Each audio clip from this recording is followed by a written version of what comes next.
있습니다. 예수를 나의 구주로 영접하는 순간부터 우리 안에 들어와 계신 예수님 때문에 또는 내주하시는 성령님 때문에 일어나야 할 어떤 그 거룩한 변화, 거룩한 삶이 잘 이루어지지 않는 그런 문제를 말하는 것입니다.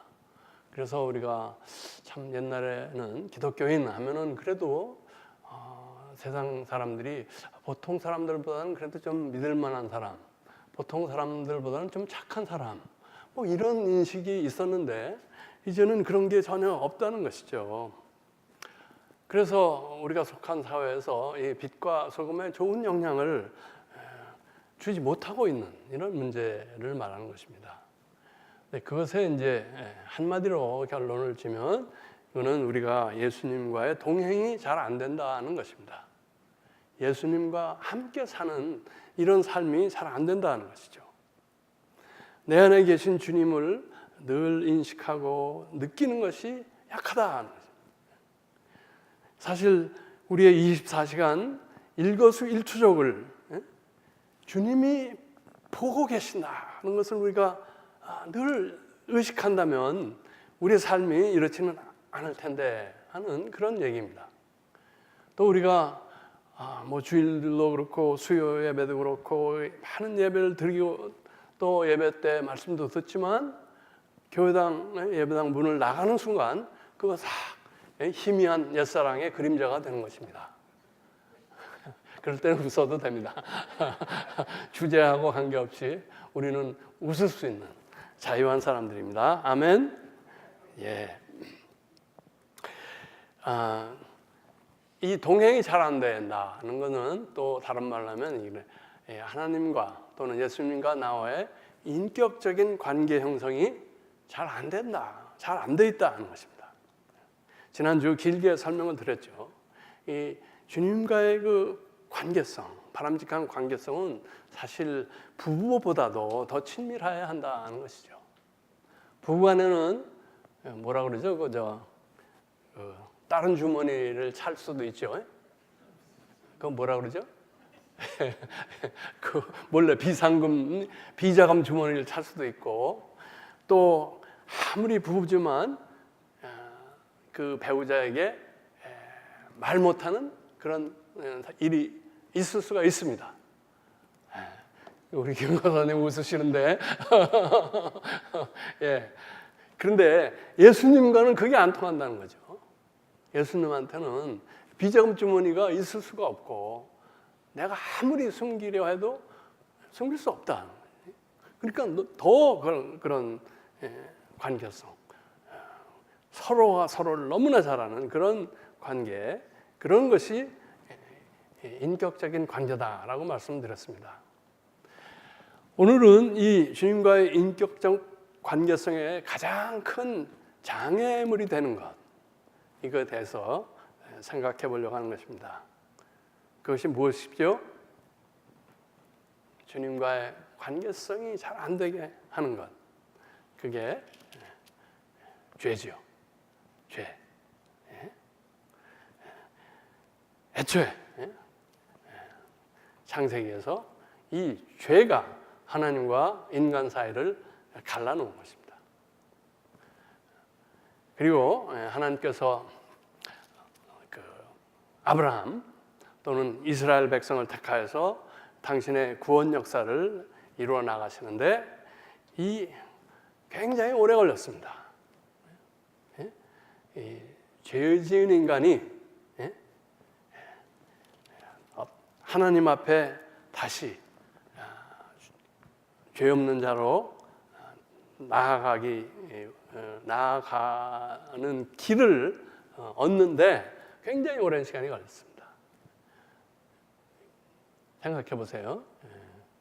그 이스라엘 역사를 생각해 보면 그 모세가 시내산에서 율법을 받고 너희들이 하나님을 제대로 섬기려면 이래 한다. 그 많은 법률을 주시고 그거를 또 마냥 아주 철저하게 잘 지켰죠.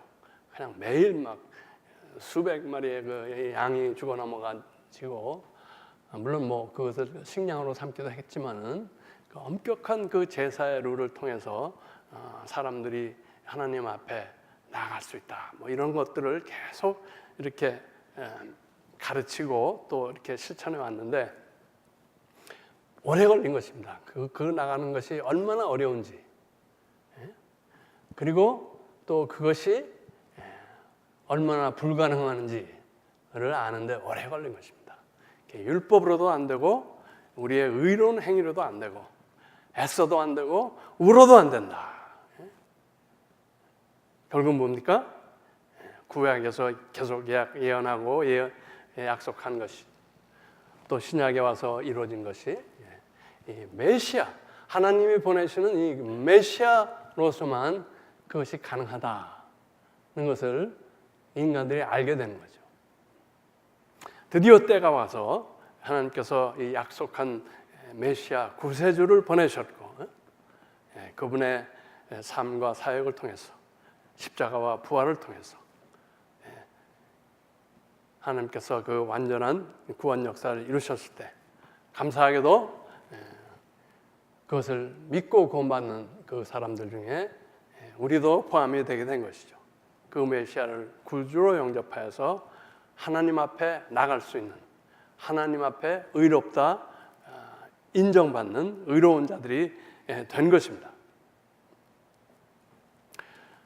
그렇죠. 그래서 우리가 믿지 않던 때 그 모든 죄, 하나님을 하나님으로 인정하지 않고 하나님을 하나님으로 대접하지 않은 죄, 하나님 계신데 우상을 숭배하고 세상을 따라가고 자신의 육정을 따라 산 그런 모든 죄들은 물론 또 우리가 율법을 아는데도 그것을 범한 죄, 하지 말라 한 것을 한 죄들, 그것을 오늘 그 시편에서는 고범죄라고 그러는데 하지 말라는 것을 한 것이죠. 또 하라는 것을 안 한 죄.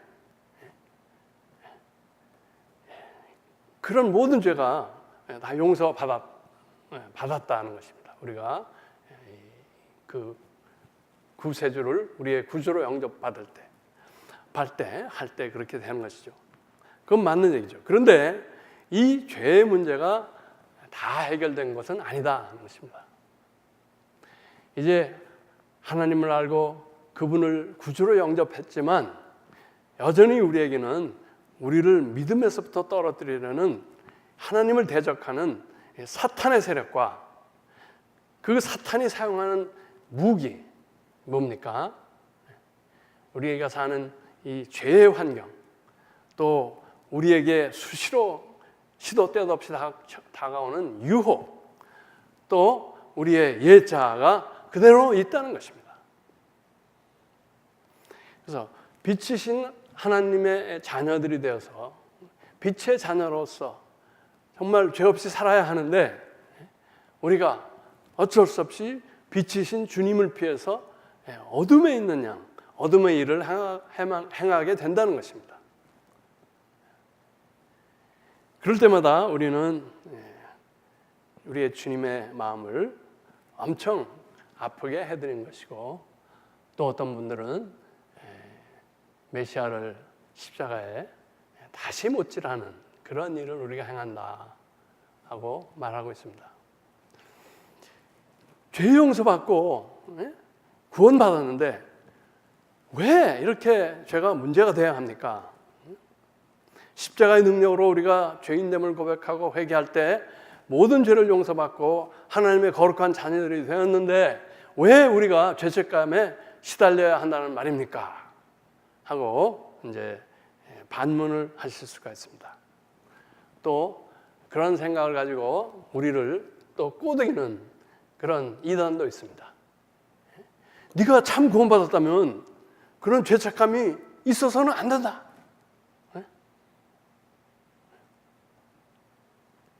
소위 구원파라고 그러죠. 너는 한 번 용서받았으면 끝이 죄책감을 가질 필요가 없다는 거죠. 근데 그것은 성경적이 아닙니다. 확실히 아셔야 됩니다. 우리는 구원받았지만 우리에겐 여전히 이 육신의 정욕, 안목의 정욕, 이생의 자랑 등 죄의 요인이 그대로 있다는 것입니다. 그래서 구원받은 자들이지만 죄를 지을 수가 있는 것입니다. 그런데 이 죄는 우리가 주님을 구주로 영접하기 이전에 그런 죄와는 다르다 하는 것을 아셔야 합니다. 구원받은 우리 그리스도인들은 죄를 지었다고 해서 정죄를 받지는 않습니다. 로마서 8장 1절에 이렇게 되어 있죠. 그러므로 이제 그리스도 예수 안에 있는 자에게는 결코 정죄함이 없나니, 정죄함을 받지는 않습니다. 다시 말해서 죄를 지었다가 우리가 구원을 잃고 불신자와 같이 지옥으로 가는 것은 아니다 하는 것입니다. 그렇지만 그리스도인들에게도 죄를 지을 때 징계는 있다. 징계는 있다. 그래서 우리가 죄를 지을 때 불신자에게는 정죄함이, 그리스도인에게는 징계가 따른다 하는 것을 우리는 알 수가 있습니다. 그래서 히브리서 12장 7절 8절에 보면은 너희가 참음은 징계를 받기 위함이라. 하나님이 아들과 같이 너희를 대우하시나니 어찌 아버지가 징계하지 않는 아들이 있으리요. 징계는 다 받는 것이오늘 너에게 없으면 사생자여 친아들이 아니니라. 우리가 하나님의 자녀된 후에도 죄를 지어서 또 우리가 징계를 받지만은 그것은 아들로서의 징계를 받는 거다 하는 것입니다. 부모가 계시록의 3장 19절에도 그렇게 나오죠. 무릇 내가 사랑하는 자를 책망하여 징계하노니 그러므로 네가 열심을 내라 회개하라 이렇게 나오고 있습니다. 사랑하는 자녀를 잘못하는데도 그냥 내버려두는 부모가 있겠습니까? 그거는 사랑이 아니죠. 예수님의 제자 중 수제자 베드로도 하나님께서 그 발을 씻으셨습니다. 발 씻음이 필요하다. 다시 말하면은 이 그리스도인은 목욕은 한 자들이다 하는 것이죠. 목욕은 한 자들이다. 그렇지만 발 씻는 일은 계속 해야 된다는 것입니다. 요한복음 13장 10절이죠. 예수께서 이르시되 이미 목욕한 자는 발밖에 씻을 필요가 없느니라. 온몸이 깨끗하니라. 너희가 깨끗하나 다는 아니니라 하시니, 그래서 그 가롯 유다를 지칭하고 있는 거죠. 무디 선생님이라고 기억하실 겁니다. 시카고의 무슨 학교죠? 예, 거기에서 오랫동안 같이 식사한 유명한 분인데, 그분이 어느 날 한 그 여신도가 찾아와서 얘기를 했답니다. 제가 아무리 범죄해도, 나 죄를 지어도 하나님은 저를 그대로 놔두신다고. 그러니까 하나님은 안 계신 것 같다고 이렇게 얘기를 했답니다. 내가 죄를 계속 짓는데 그냥 놔두신다는 거다. 그럼 하나님 안 계신 거 아닙니까? 그러자 무디 선생이 잠시 생각하더니 얘기를 했다고 합니다. 당신이 지금 하는 말은 당신이 스스로 그리스도인이 아니라고 증명하고 있는 것이다. 이렇게 말합니다. 그랬더니 이 여자분이 내가 얼마나 교회도 오래 다니고 교회 생활을 하는데 그게 무슨 말이냐고. 그러니까 무디 선생님 대답이, 당신이 그리스도인이라면 하나님께서 당신을 그대로 나누지 않으셨을 것입니다.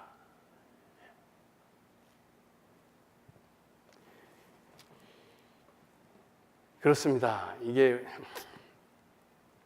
우리가 죄를 짓는데 하나님께서 그대로 놔두신다는 것은 심각한 의미가 있을 수가 있는 거예요. 또 우리는 죄로 인해서 징계도 받지만 하나님께서 우리에게 주시고자 하는 그 모든 축복을 받지 못하고 있다는 것입니다. 예레미야서 5장 25절에 이런 말이 있습니다. 너희 허물이 이러한 일들을 물리쳤고 너희 죄가 너희로부터 좋은 것을 막았느니라.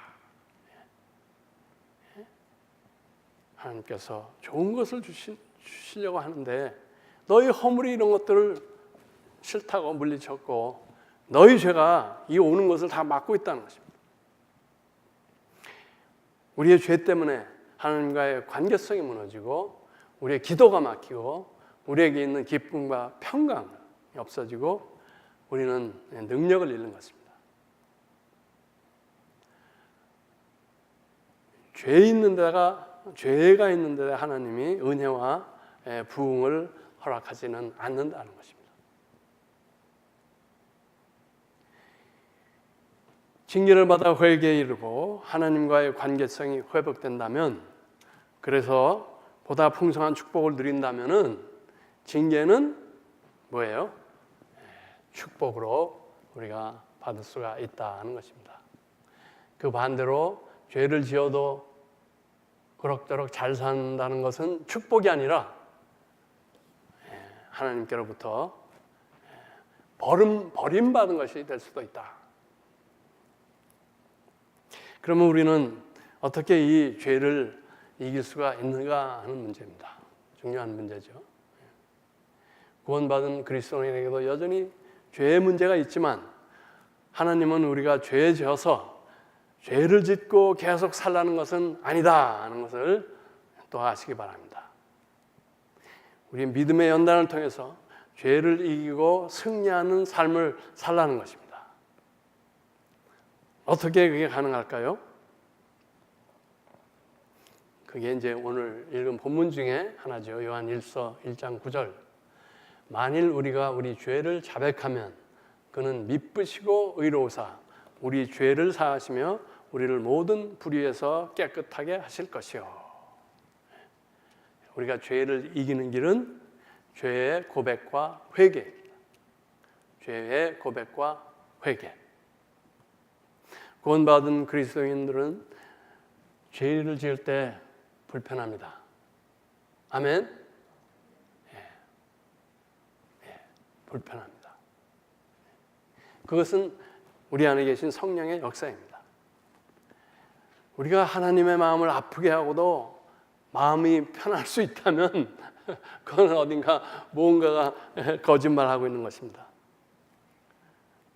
우리가 마음에 이 죄의 그 무거운 짐이 있는데 즐겁게 예배를 드린다면 이것도 어딘가가 거짓말이 되는 것입니다.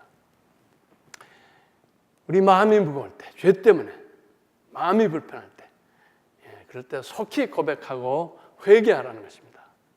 회개가 죄를 이기게 해주는 것입니다. 그래서 죄보다 무거운 것이 회개를 안 하는 것이다. 그것이 바로 성령을 거스르는 것이 되기 때문에 그렇습니다. 근데 불행하게도 신앙생활이 오래될수록 믿음의 은혜와 감격이 떨어진다는 것입니다. 계시록에서는 그것을 너희가 첫사랑을 잃었다 이렇게 말하고 있죠. 왜 그렇습니까? 처음에 믿을 때 그렇게 날아갈 듯 기쁘고 모든 것이 아름답게 보이고 정말 내가 착하게 살아야지 매일 결심하고 기쁘게 믿음 생활하던 그런 사람들이 오래 했는데 이게 그런 감격과 은혜가 별로 없다는 거예요. 왜 그렇습니까? 회개의 삶을 잃어버렸기 때문에 그런 거라고 저는 단정합니다. 오래 믿어서 신앙에 대해서 교회에 대해서 아는 건 맞습니다. 또 실제로 교회에 관련돼서 일도 많이 합니다. 그런데 죄에 대한 감수성이 무뎌지는 것입니다. 죄에 대한 감수성이 무뎌지는 것입니다. 우리 교회는 사실 이런 문제가 별로 없는데 그 한인들의 교단에 속한 교회들이 있습니다. 있죠? 한국의 통합 측 교단사나 미국 노회다, 합동 측 사나 노회다 이런 한국에 속한 교회들, 이제 그거는 이 개교에서 그 노회 대표로 나가서 정말 그 실제로 교회의 모든 정치와 행정을 다 합니다. 우리 이제 이 PCUSA 교단은 미국 사람들이 되게 그걸 다 하니까 한인 장로님들이 가서 뭐 이렇게 별로 이렇게 중요한 역할을 못 해요. 그래서 그게 단점인 동시에 장점입니다. 네, 그게 왜 단점이 되냐면 그런 데서 막 이렇게 교회 정치를 하고 뭐 교회법을 바삭하게 알고 막 그렇게 바쁘게 뭐 대표로 여기서 가고 저기도 가고 뭐 하는 사람들은 거기에 빠져가지고 자기가 신앙생활을 무지 잘하는 걸로 오해를 할 수가 있다고. 네. 그래서 이 부분이 자기가 어떻게 감히 내가 교단의 총회장인데 어떻게 내가 잘못할 수 있나 이런 생각이 드는 것 같아요.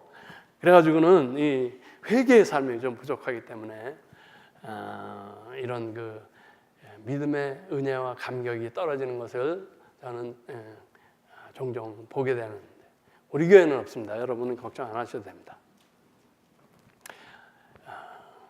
또 회개를 안 하는 이유가 있습니다.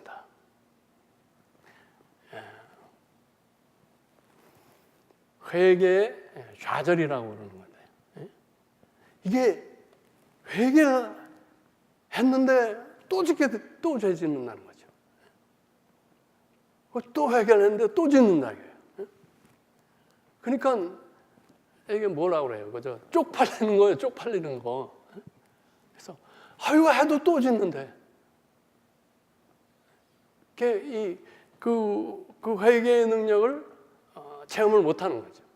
못하고 이거 회개해도 또 질 텐데 이거 뭐 안 하는 게 더 낫지 않나? 이런 생각을 할 수 있다는 거죠. 이거는 왜 이렇게 되느냐? 우리의 회개의 대상이 분명치 않기 때문에 그렇습니다. 막연히 죄에 대해서 회개하는 거예요. 죄에 대해서. 그리고 막연히 허공에 대고 회개하는 겁니다. 근데 회개하는 대상이 분명히 예수님이면 나하고 그런 친밀한 인격적인 관계를 맺고 있는 예수님에게 내가 회개한다면 이렇게 마냥 회개하고 죄짓고 회개하고 죄짓고 회개하고 죄짓고 계속 나갈 수는 없다는 것입니다. 여러분 최대로 몇 번까지 하신 기록이 있습니까? 한 70번 죄짓고 회개하고 죄짓고 회개하고 70번 정도 한 분이 있나요? 없을 겁니다. 근데 진짜 70번까지 해보세요. 여러분에게 변화가 있을 것입니다. 그리고 여러분 꼭 아셔야 되는 건 하나님께서는 70번에 7번도 490번 해도 여러분을 용서해 주실 것입니다. 아멘. 우리에게 그렇게 용서하라고 말씀하실 때는 하나님도 여러분들을 그렇게 용서해 주시겠다는 겁니다. 한번 해보십시오. 그렇게 70번일지 100번일지 여러분이 한다면 단언컨대 여러분들 그 죄에 짓기가 싫어질 것입니다. 더 이상 그 죄를 짓고 또 용서해달라고 말하는 것이 싫어지게 될 것입니다. 여러분 담배 끊는 거나 비슷하죠? 담배 끊는 거나. 담배가 싫어져야 끊어집니다. 그거를 막 억지로 끊으려고 하고 해서는 안 되죠. 이게 싫어지는 순간이 있다는 것이죠. 그래서 우리가 회개 생활을 잘하면 우리는 하나님 앞에 정말 죄 안 짓는 빛 가운데 사는 그런 사람들로 살아갈 수가 있다는 것입니다. 요한일서 5장 18절에 이렇게 말하고 있습니다. 하나님께로부터 난 자는 다 범죄하지 아니하는 줄을 우리가 아노라. 하나님께로부터 나신 자가 그를 지키심에 악한 자가 그를 만지지도 못하느니라 할렐루야. 예, 우리는 그것을 향해서 우리는 나가는 것입니다. 의문이 들 수도 있죠. 여태까지 우리가 죄 짓는다고 죄 짓는 것이 당연하다고 그럼 갑자기 또 하나님께로부터 난 자는 죄 짓지 않는다고? 뭐 이렇게 질문할 수 있는데 그래서 그 성경을 잘 해석을 해야 돼요. 이게 우리가 그 어떤 율법적인 의무감이나 그 도덕적 그런 어떤 저거를 위해서 우리의 의지로는 안 되는 것이죠. 그렇지만 우리는 예수님 때문에 죄를 이길 수 있다는 것입니다. 우리가 참으로 늘 그를 바라보며 그와 동행한다면 우리는 이런 상태가 될 수 있다는 것입니다. 히브리서 12장 2절이죠. 믿음의 주요 또 온전하게 하시는 이인 예수를 바라보자. 그는 그 앞에 있는 기쁨을 위하여 십자가를 참으사 부끄러움을 개의치 아니하시더니 하나님 보좌 우편에 앉으셨느니라. 믿음의 주요 온전하게 하시는 이 예수님을 우리가 늘 바라본다면 우리 안에 정말 참 믿음이 생기고 우리가 온전한 사람들이 된다는 것입니다. 우리가 그분을 늘 바라볼 때 우리 안에 계시다는 그 믿음이 더 실체가 된다는 것입니다. 우리 마음에 계시고 함께 계신 것이 믿어지면 우리는 매일 회개의 삶을 살게 된다는 것입니다. 그렇게 회개하면 예수님은 나에게 더욱 실체적인 분이 되시고 더 이상 죄에 무너지지 않도록 지켜주시게 된다는 것입니다. 악한 자가 나를 만지지도 못하게 결국은 된다는 것입니다. 이것이 회개의 능력이 되는 것입니다. 그래서 혼자만의 은밀한 그 죄의 시간이 예수님과의 은밀한 교제의 시간으로 거룩한 시간으로 바뀌게 된다는 것입니다. 그럴 때 우리는 그 고통스러웠던 회개가 오히려 우리에게 기쁨이 된다는 것입니다. 여러분, 아이들이 물론 사고 안 치고 잘해도 귀엽고 사랑스럽고 잘해주고 싶죠. 근데 정말 찡하게 잘해주고 싶을 때는 언제예요? 내가 잘못한 후에 아빠 잘못했어요. 이제 다시 안 그럴게요. 눈물을 흘리며 할 때 그때 정말 찡한 이 부자지간 부녀지간의 그 유대가 맺어지는 거고 깊어지는 거라고 저는 믿습니다. 그래서 우리가 회개로 하나님 앞에 나갈 때 정말 하나님은 그런 부모의 심정으로 우리를 안아주시고 우리가 정말 빛의 자녀들로서 살아나가도록 지켜주신다. 네, 우리 회개는 누가복음 18장 13절에 나오는 그 세리의 회개를 우리가 배워야 한다. 세리는 멀리 서서 감히 눈을 들어 하늘을 쳐다보지도 못하고 다만 가슴을 치며 이르되 하나님이여 불쌍히 여기소서 나는 죄인으로서이다 하였느니라. 우리가 신앙의 열리는 얼마나 깊고 교회에 무슨 타이틀이 뭐고 내가 하는 일이 이렇게 많고 뭐 상관없습니다. 우리가 하나님 앞에 나갈 때는 나를 불쌍히 여기소서 나는 죄인입니다. 이런 회개의 마음이 하나님께 정말 받아들여지는 그러한 회개다는 것을 아시기 바랍니다. 그래서 우리는 회개할 때마다 예수님을 만나고 그의 따뜻한 손길을 느끼며 정말 감격적인 삶을 살게 된다는 것입니다. 비록 나이 많고 뭐 직책이 높고 여전히 정말 용서받은 어린이와 같은 마음으로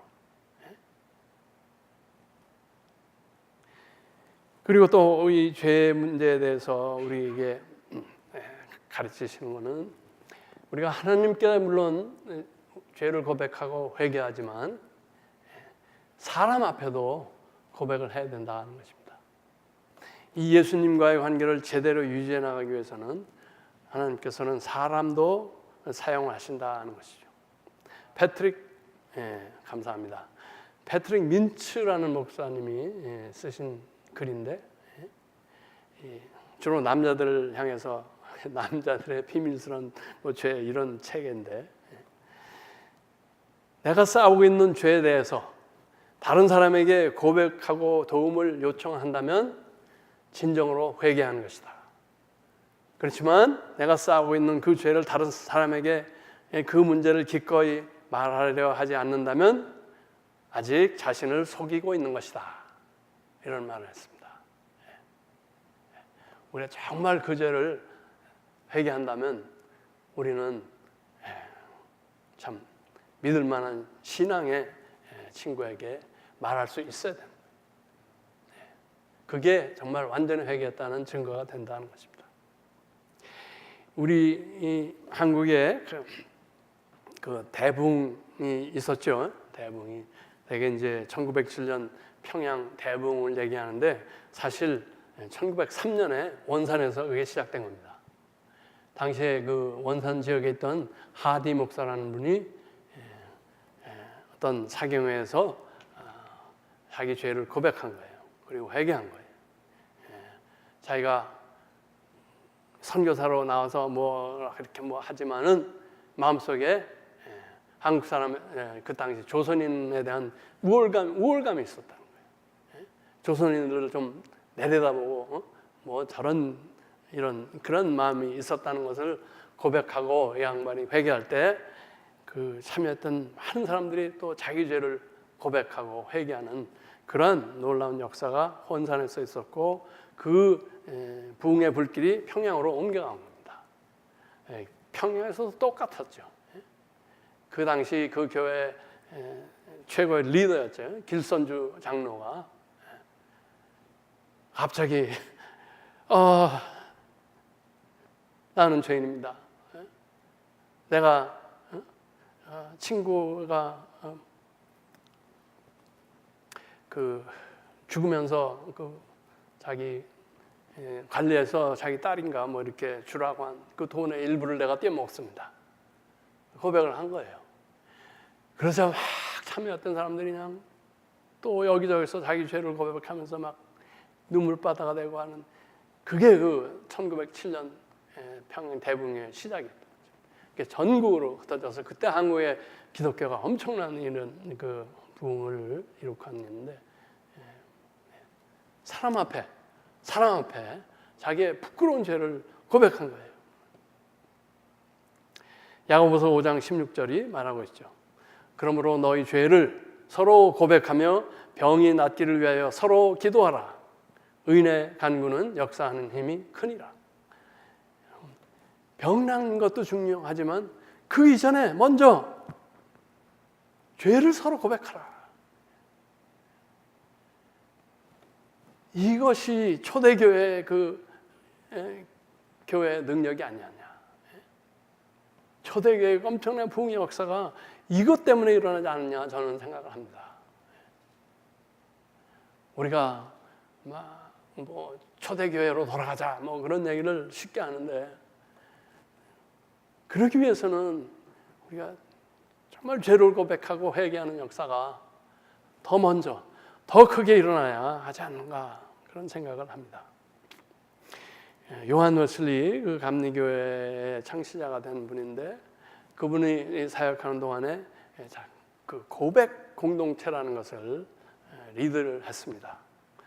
우리 뭐 요즘 우리가 제자반 훈련을 좀 시작하고 있는데 그 공동체는 모이면은 돌아가면서 당신은 지난 한 주간 어떤 죄를 범했습니까? 어떤 유혹을 받았습니까? 그 유혹에서 어떻게 벗어났습니까? 그것이 죄인지 아닌지 불분명한 어떤 생각이나 행동이 있었습니까? 당신은 아직도 숨기기를 원하는 어떤 비밀이 있지 않습니까? 이 5가지 질문을 매주일 물어봤다는 거예요.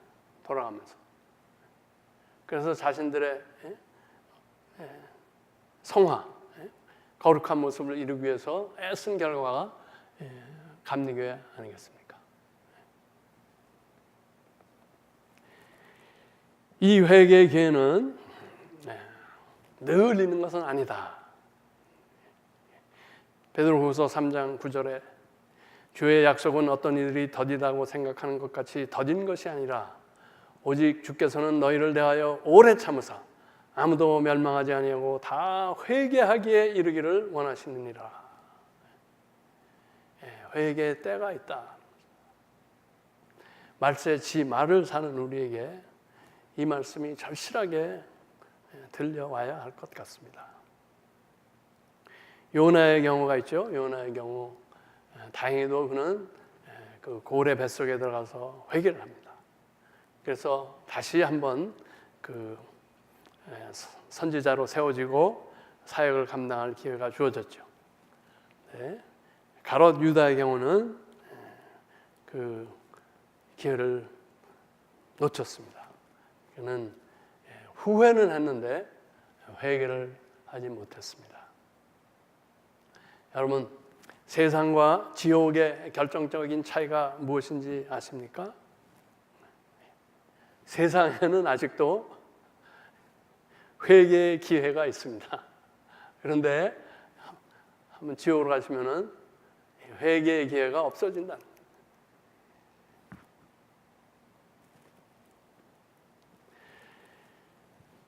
우리 언제 주님이 재림하실지, 언제 그분 앞에 서게 될지 아무도 모릅니다.